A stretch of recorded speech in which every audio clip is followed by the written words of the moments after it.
بسم اللہ الرحمن الرحیم۔ ادراک محرم الحرام کا مہینہ ہے۔ اس کی فضیلتیں اپنی جگہ پر ہیں کہ کتنا مرتبے والا اور عظمت والا مہینہ ہے، لیکن عام طور سے لوگ اس کو یہ سمجھتے ہیں کہ حضرت حسین رضی اللہ عنہ کی شہادت پیش آئی اس مہینے میں، اس وجہ سے لوگ غم منانے میں مصروف ہو جاتے ہیں، ماتم کرنے میں مصروف ہو جاتے ہیں، اور لوگوں کو اس عظمت والے مہینے کا خیال نہیں رہتا۔ یقیناً حضرت حسین رضی اللہ عنہ کی شہادت بڑی ہی غمناک ہے، بڑی ہی دردناک ہے، اور بڑی ہی مظلومانہ شہادت ہے۔ اللہ تعالیٰ نے جو شہید کے لیے مرتبہ متعین کر رکھا ہے وہ انشاءاللہ ان کو ملے گا، اور اللہ کے رسول صلی اللہ علیہ وسلم کی جو محبت کا تقاضا ہے حضرت حسن اور حضرت حسین تو وہ بھی مرتبہ ملے گا انشاءاللہ۔ اہل بیت سے تعلق ہے تو اس کا بھی مرتبہ ملے گا۔ اس کے علاوہ اور بھی جو ان کی خدمات ہیں، جو صحابیت کے اعلیٰ مرتبے پر فائز تھے، وہ سب بھی مراتب حاصل ہوں گے۔ لیکن کس طریقے سے تاریخ میں ایک ایسا موڑ آیا، مطالعے سے یہ بات معلوم ہوتی ہے کہ حضرت حسین رضی اللہ عنہ کو متعدد لوگوں نے منع کیا۔ جب کوفے کے لوگوں نے خطوط لکھے،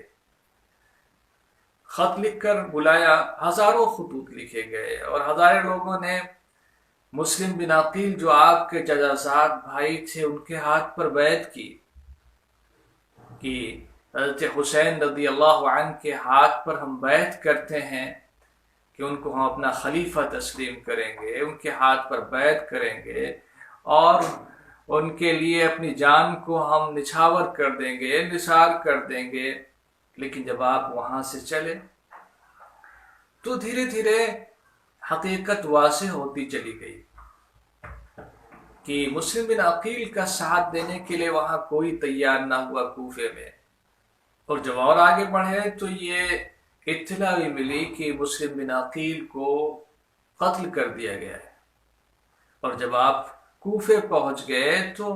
72 افراد کا یہ قافلہ بے یار و مددگار رہا، اور پھر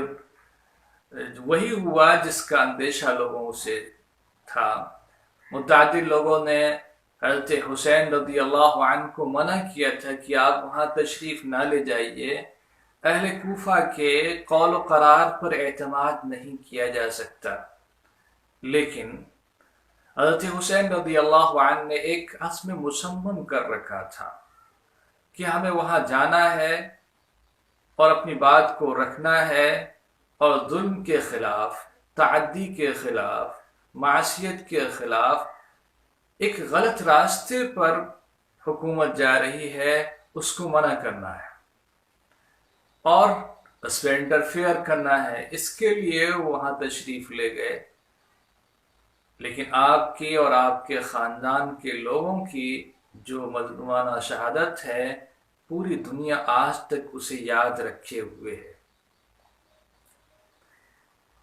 کس طریقے سے آپ کو پانی کے لیے ترسایا گیا، تڑپایا گیا، اور آپ کے سر کو تن سے جدا کیا گیا۔ ہر شخص جب اس واقعے کو پڑھتا ہے تو حیرت میں ڈوب جاتا ہے، غم میں ڈوب جاتا ہے، ظالموں کے ظلم کی انتہا دیکھتا ہے کہ کس طریقے سے ایک سلوک کیا گیا۔ لیکن ہمیں اس واقعے سے سبق بھی ملتا ہے کہ دین کے لیے، ایمان کے لیے اور اسلامی پرچم کے سربلندی کے لیے انسان کو اپنی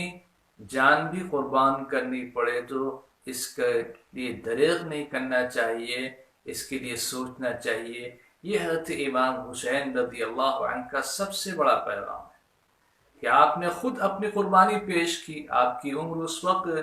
تقریباً 56-57 سال تھی، اپنے گھر والوں کی اور خواتین کی بھی قربانی پیش کی۔ یہ ایک معمولی واقعہ نہیں ہے۔ ہم صرف ماتم میں مصروف رہتے ہیں اور یزید پر لعنت کرنے میں مصروف رہتے ہیں، اور ہمیں اس سبق سے شیطان نے غافل کر دیا کہ حضرت حسین رضی اللہ عنہ نے اپنی شہادت کیوں پیش کی،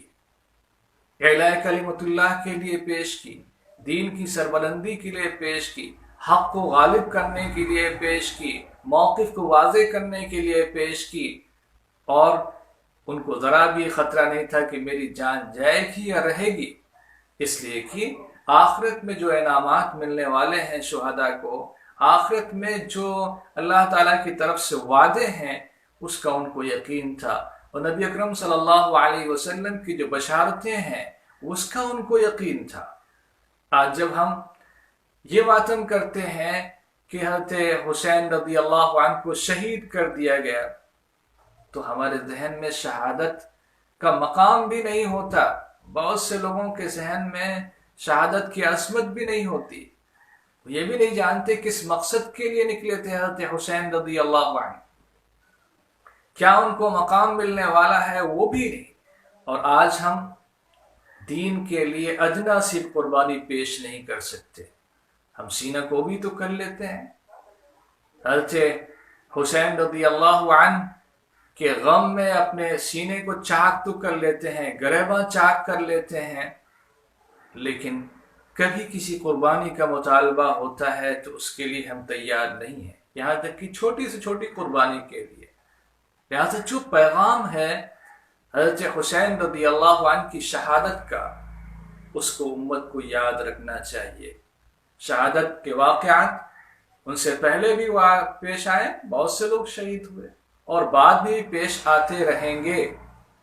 اور ہماری پوری تاریخ شہیدوں کے ذکر سے، شہادت کے واقعات سے پر ہے۔ حضرت امام حسین رضی اللہ عنہ کو اس حیثیت سے بھی یاد کیا جانا چاہیے کہ دین کے لیے جو قربانی پیش کی ہے، اور نبی اکرم صلی اللہ علیہ وسلم کی جو محبت آپ کو حاصل تھی، کیونکہ اللہ کے رسول صلی اللہ علیہ وسلم کے بیٹے کی وفات ہو گئی تھی، حضرت فاطمہ سے جو آپ کا تعلق تھا، حضرت علی سے جو آپ کا تعلق تھا، اور پھر یہ نواسے جو تھے، کس قدر محبت اللہ کے رسول صلی اللہ علیہ وسلم فرمایا کرتے تھے۔ لہٰذا ہمیں اللہ کے رسول سے محبت کرنا ہے، اہل بیت سے محبت ہونی چاہیے، اور حضرت حسن اور حسین سے بھی محبت ہونا چاہیے، لیکن اعتدال ہونا چاہیے۔ جس طرح محبت رسول میں غلو نہیں ہونا چاہیے، اسی طریقے سے امام حسین رضی اللہ عنہ کی محبت میں بھی غلو نہیں ہونا چاہیے، نہ ان کو ان کے مقام سے بلند کیا جائے، بڑھا دیا جائے، اور نہ گھٹایا جائے۔ جو ان کا مقام ہے وہ ملنا چاہیے، اور محبت کا جو مقام ہے، اور جو یاد کرنے کا مقام ہے ان کو، اور جو ان سے نصیحت حاصل کی جانی چاہیے، اس کو یاد رکھنا چاہیے۔ یہ تاریخ کا اور اسلامی تاریخ کا بہت بڑا سرمایہ ہے، اور بہت بڑی یاد دہانی ہے، صرف اس وجہ سے کہ نہیں غم ہے، بلکہ اس وجہ سے کہ ایک بڑا واقعہ پیش آیا، اور ظاہر سی بات ہے دنیا میں کچھ بھی ہوتا ہے وہ اللہ کے حکم کے بغیر کچھ بھی نہیں ہو سکتا ہے، اللہ کی طرف سے یہ مقدر تھا۔ اور جن لوگوں نے بے وفائی کی، جن لوگوں نے دھوکہ دیا، اس کو بھی یاد رکھنا چاہیے کہ کوفہ کے لوگوں نے وعدہ کرنے کے بعد وہ مکر گئے، اور صرف حضرت حسین رضی اللہ عنہ کے ساتھ ہی نہیں، بلکہ دنیا کی تاریخ اٹھا کے دیکھا جائے تو متعدد ایسے واقعات ہیں جہاں بے وفائی لوگوں نے کی، جہاں لوگوں نے دھوکہ دیا۔ حضرت سید احمد شہید رحمۃ اللہ علیہ کی شہادت پیش آئی، اور ان کے رفقا کی جو اس کے پیچھے کیا اسباب ہیں۔ ٹیپو سلطان کی شہادت پیش آئی، اس کے پیچھے کون سے اسباب ہیں، ہمارے غلامی کے پیچھے کون سے اسباب ہیں۔ ان تمام واقعات کو ذکر کرنا چاہیے، اور یاد کرنا چاہیے کہ جہاں جہاں بھی ایسے واقعات پیش آتے ہیں، اپنوں کی بے وفائیاں اور غداریاں اور مکاریاں ساتھ ہوتی ہیں، جس کی وجہ سے ہمارے بڑھتے ہوئے قدم رک جاتے ہیں۔ اللہ تعالی ہمیں اور آپ کو سب کو صحیح موقف پر عمل کرنے اور اس پر استقامت کی توفیق عطا فرمائے۔